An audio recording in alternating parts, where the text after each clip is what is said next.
3 projects. They are all focused on potato cyst nematodes. First of all, we had talks introducing these individual projects. We tried to team up because we think, although the projects are different, we work on the same subject. Thereafter, we had a workshop together, and it was very nice because these are not only scientists but also plant breeders. Policymakers were there. There were farmers from the US. We wanted to know, first of all, when we do research, for instance, are these results useful for you, and also do these results reach you?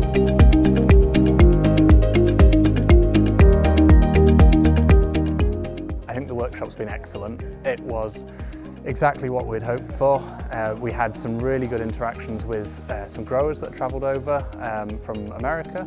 There was representation across the whole industry, so we had some breeders there, we had diagnostics people, there was people relating to European controls. I think it hit all the boxes that we were hoping for. I really enjoyed hearing about how much the growers value their interactions with the researchers. The big advantage to me of being able to meet with people from across the world to talk about nematodes is to realize that we all kind of have a common problem. Trying to find new chemicals to manage nematodes, resistant varieties, IPM tools and education are all common themes that we all need to address.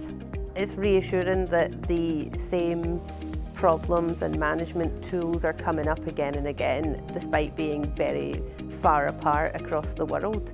Other countries have different opinions on how to deal with PCN, so that's interesting to listen to. One of the things in other countries outside the Netherlands was the problem of getting to reach the policymakers, how to get the newest scientific knowledge into the legislation.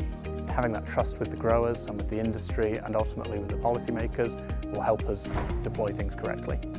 We need more of this.